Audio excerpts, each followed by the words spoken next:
വഴിയോരത്ത് ആകമാനം ഇടതടവില്ലാതെ റോഡിന്റെ രണ്ട് ഭാഗത്തും ആളുകളാണ് ഉണ്ടായിരുന്നതെങ്കിൽ ഇപ്പോൾ പ്രധാനപ്പെട്ട കേന്ദ്രങ്ങളിൽ നാൽക്കവലകളിൽ അടക്കം പ്രധാനപ്പെട്ട കേന്ദ്രങ്ങളിലും അതോടൊപ്പം തന്നെ മുൻപ് പാർട്ടി നിശ്ചയിച്ച ഇടങ്ങളിലും മാത്രമായി ആളുകൾ കേന്ദ്രീകരിക്കുകയാണ്. അവിടെയാകട്ടെ നൂറുകണക്കിന് ആളുകളുണ്ട്. ഇപ്പോൾ ഈ ദൃശ്യങ്ങളിൽ കാണുന്ന ആളുകൾ ഉച്ചയ്ക്ക് 3 മണി മുതൽ ഇവിടെ കാത്തു നിൽക്കുന്ന ആളുകളുണ്ട്. അതേസമയം തന്നെ ഏറ്റവും അവസാനം വന്നു ചേർന്ന ആളുകളും ഇക്കൂട്ടത്തിലുണ്ട്. എന്തായാലും സ്ത്രീകളും കുട്ടികളും അടക്കമുള്ള ആളുകൾ നൂറുകണക്കിന് ആളുകൾ ഈ മേഖലയിൽ കാത്തു നിൽക്കുകയാണ്. വി എസ് അച്യുതാനന്ദനെ ഒരു നോക്ക് കാണുവാൻ വേണ്ടി. അല്പസമയത്തിനുള്ളിൽ 15 മിനിറ്റുകൾക്കുള്ളിൽ തന്നെ വാഹനവ്യൂഹം ഈ മേഖല കടന്ന് അടുത്ത സ്ഥലത്തേക്ക് പോകും.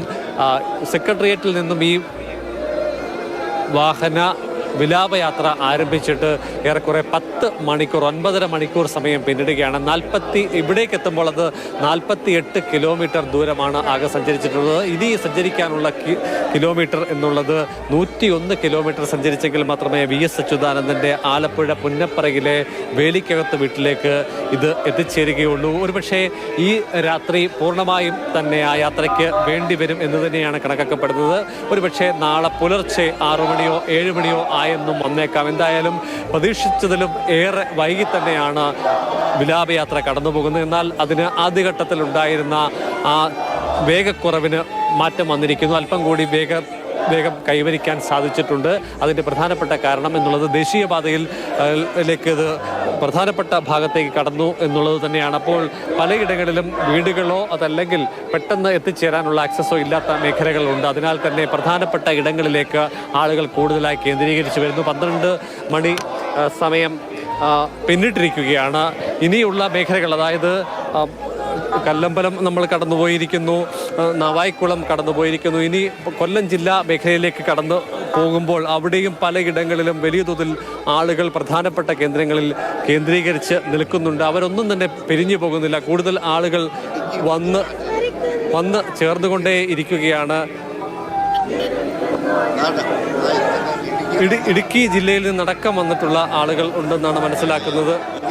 ആരാണ് ഇടുക്കിയിൽ നിന്നിട്ടുള്ളത്? അതെ, ഇടുക്കി ഞങ്ങളൊരു 4 മണിയാകുമ്പോൾ പോകുന്ന പി എസ് ഐയെ കാണണം എന്നുള്ള ആഗ്രഹത്തിൽ വന്നാൽ കണ്ടിട്ടേ പോവുള്ളൂ. എത്ര രാത്രിയാലും കണ്ടിട്ടേ പോവുള്ളൂ. ഇടുക്കിയിലൊക്കെ വി എസ് വലിയ പോരാട്ടത്തിന്റെ ഭാഗമായി സന്ദർശനം നടത്തിയിരുന്നു. അതെ, പി എസ് അവിടെ വന്നിട്ടുണ്ട്. ഞങ്ങൾ അവിടെ പോയി പലയിടത്തും പോയി കണ്ടിട്ടുണ്ട്. ഇടുക്കിയിൽ മേരികുളത്ത് വന്നതാണ്. അവിടെ പോയപ്പം വി എസിനെ കണ്ടു. എത്ര താമസിച്ചാലും വി എസിനെ കാണാൻ ഞങ്ങൾ പോയല്ല. ഞങ്ങൾ 20 പേരാണ് ഇടുക്കിയിൽ നിന്ന് വന്നേക്കുന്നത്. വി എസിനെ കണ്ടിട്ടേ പോവുള്ളൂ. ഇതന്നെ ഇവിടുന്ന് മടങ്ങുകയാണോ? നാളെ ആലപ്പുഴയിൽ നിന്നാണ് മടങ്ങുന്നത്? പോകണമെന്നുണ്ട്. തിരക്ക് കൂടുതലാണെങ്കിൽ ഇവിടുന്ന് കണ്ടിട്ട് പോകും. അല്ലെങ്കിൽ ഞങ്ങൾ ആലപ്പുഴയ്ക്ക് വീണ്ടും പോകും. ഞങ്ങളെല്ലാം ഒരുമിച്ച് വന്നു. അപ്പോൾ ഇടുക്കിയിൽ നിന്നൊക്കെ ആളുകൾ വരുന്നു എന്ന് അറിയുമ്പോൾ എന്ത് തോന്നുന്നു? അങ്ങേക്ക് എന്ത് തോന്നുന്നു? അത്രയും കഷ്ടപ്പെട്ടവർ വന്ന് ബീച്ചിനെ കാണണ്ടേ? ബീച്ചിനെ കാണണം പറഞ്ഞാണല്ലോ അവർ വന്നത്. ഇത്രയും നല്ലൊരു മനുഷ്യനായതുകൊണ്ടാണ് അവർ ഇടുക്കിയിൽ നിന്ന് ഇവിടെ വന്നതെന്ന് പറഞ്ഞാൽ നമ്മൾ അതിർത്തി ജില്ലയായ കൊല്ലം ജില്ലയിലും തിരുവനന്തപുരം ജില്ലയിലും എൻ്റാണ്. അപ്പോൾ അവർ ഇവിടെ വരെ അവിടെ നിന്ന് കാണാൻ ഒക്കാത്തതുകൊണ്ടാണ് അവർ ഇവിടെ വന്നത്. അപ്പോൾ അവർക്കത് കാണേണ്ട ഒരു അത്യാവശ്യമാണ്. അവർ പുള്ളിയുമായിട്ട് അത്ര അടുപ്പത്തിലാണ്. അതാണ് അവർ വന്നതിൻ്റെ കാരണം. ഞാൻ ഇവിടെ കിളിമാനൂരുള്ളതാണ്. ഞാൻ ഇവിടെ മാവനെ കാണാൻ വന്നതാണ്. ഞാൻ 3 മണിക്ക് ഇവിടെ വന്നതാണ്. ഇത്രയും നേരമായിട്ട് കാണാൻ പറ്റിയില്ല. പിന്നെ പുള്ളിയായിട്ട് വലിയ സൗഹൃദത്തില്ല. ഞാൻ പലവണയും കണ്ടിട്ടുണ്ട് നേരിട്ട്. ഇവിടെ തിരുവനന്തപുരം ആയതുകൊണ്ട് ഇവിടെ പല പരിപാടിക്കൊക്കെ വരും. അതുകൊണ്ട് നമുക്ക് കാണാനൊരു സൗകര്യം കിട്ടി. രാവിലെ ദർബാർ ഹാളിൽ പൊതുദർശനത്തിൽ വെച്ച മൃതശരീരത്തിൽ അന്തിമോപചാരം അർപ്പിക്കാൻ കാസർഗോഡ് നിന്ന് വരെയുള്ള ആളുകൾ ഉണ്ടായിരുന്നു. വി എസിന്റെ വിയോഗ വാർത്ത അറിഞ്ഞ് രാത്രി ട്രെയിൻ കയറി പുലർച്ചെ ഇവിടെ എത്തി വി എസിനെ കാണാൻ വേണ്ടി സെക്രട്ടേറിയറ്റിലെ ദർബാർ ഹാളിൽ എത്തി അന്തിമോപചാരം അർപ്പിച്ച് വിലാപയാത്ര പുറപ്പെട്ടതിന് ശേഷം തിരികെ ബസ്സോ അതല്ലെങ്കിൽ ട്രെയിനോ കയറി നാട്ടിലേക്ക് പുറപ്പെട്ടു പോയ ആളുകളുണ്ട്.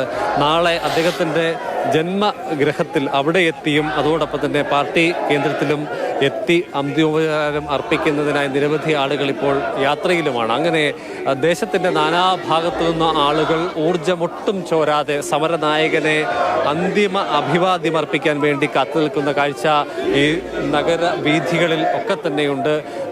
ഈ മേഖല പിന്നിടുന്നതോടുകൂടി തിരുവനന്തപുരം ജില്ലാ അതിർത്തി കടന്ന് കൊല്ലം ജില്ലയിലേക്ക് പ്രവേശിക്കുകയാണ് വിലാപയാത്ര. പിന്നീട് 101 കിലോമീറ്റർ ദൂരം താണ്ടിയാണ് പുന്നപ്പറയിൽ ഇത് അവസാനിക്കേണ്ടത്. അത് തീർച്ചയായും നാളെ പുലർച്ചെ അല്ലെങ്കിൽ നാളത്തെ പ്രഭാതം വരെ അതിന് ഈ വിലാപയാത്ര വേണ്ടിവരും.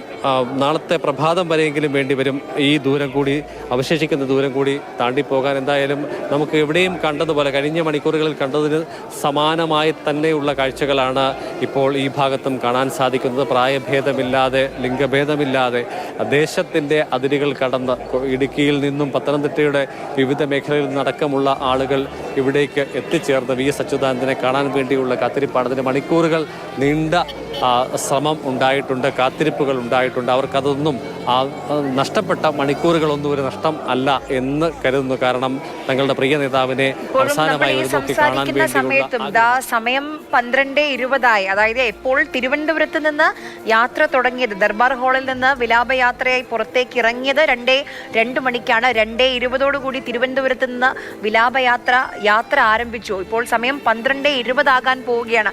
അതായത് 10ാം മണിക്കൂറിലേക്ക് വിലാപയാത്ര കടക്കുകയാണ്. എന്നിട്ടും തിരുവനന്തപുരം തലസ്ഥാന ജില്ല പിന്നിട്ടിട്ടില്ല വിലാപയാത്ര എന്നുള്ളതാണ്. നമ്മൾ ഓർക്കണം, കൊല്ലം കാത്തിരിക്കുകയാണ്, പ്രിയപ്പെട്ട വി എസിനെ കാത്തിരിക്കുകയാണ്. വി എസ് എന്ന മനുഷ്യൻ വീണ്ടും വീണ്ടും മനുഷ്യരിലേക്ക് ഇങ്ങനെ പടർന്ന് കയറിക്കൊണ്ടിരിക്കുകയാണ്. വിട പറയുന്നത് വി എസ് ആണ്. ഒരു യുഗമാണ്, നികത്താനാകാത്തൊരു ശൂന്യത വി എസിനെ സ്നേഹിക്കുന്ന ഓരോ മനുഷ്യനെയും വന്ന് പുതിയുന്നുണ്ടാകും. ആ ശൂന്യത പക്ഷെ അവസാനമായി കാണാൻ, തങ്ങളുടെ പ്രിയപ്പെട്ട സഖാവിനെ ഒരു നോക്ക് കാണാൻ മണിക്കൂറുകളായി ഒരു പരാതിയും പറയാതെ ഒരു നോക്ക് കാണാൻ വേണ്ടി ഇങ്ങനെ മനുഷ്യർ വന്നുകൊണ്ടേയിരിക്കുകയാണ്. വാക്കുകൾക്കതീതമാണ് വി എസിന്റെ ജീവിതം. രാഷ്ട്രീയ കേരളത്തിന് അക്ഷരാർത്ഥത്തിൽ കണ്ണും കരളുമാണ് നഷ്ടമാകുന്നത്. വി എസ് മരിക്കുന്നില്ല, ജീവിക്കും. നമ്മൾ ഈ കാണുന്ന 1000 ജനങ്ങളിലൂടെ, ഈ ജനസാഗരത്തിലൂടെ, അവരുടെ സമര പോരാട്ടങ്ങളിലൂടെ സഖാവ് വി എസ് തുടരുക തന്നെ ചെയ്യും. പ്രിയപ്പെട്ട സഖാവിനെ ഒരു നോക്ക് കാണാൻ ആയിരങ്ങൾ, 10,000 മണ്ണിൽ ആഴത്തിൽ പടർന്ന വേരുകളെ പോലെ അവർ പടർന്നുകൊണ്ടേയിരിക്കുകയാണ് തിരികെ വി എസിലേക്ക്. അവരുടെ പ്രിയപ്പെട്ട സഖാവിനെ അവർ യാത്രയാക്കുകയാണ്. ഉള്ളിൻ്റെ ഉള്ളിൽ നിന്ന് അന്ത്യാഭിവാദ്യം അർപ്പിക്കുകയാണ്. പോരാട്ടങ്ങൾ തുടരുമെന്ന് അവർ ഉറക്കെ പറയുകയാണ്, ഉറക്കെ പ്രഖ്യാപിക്കുകയാണ്.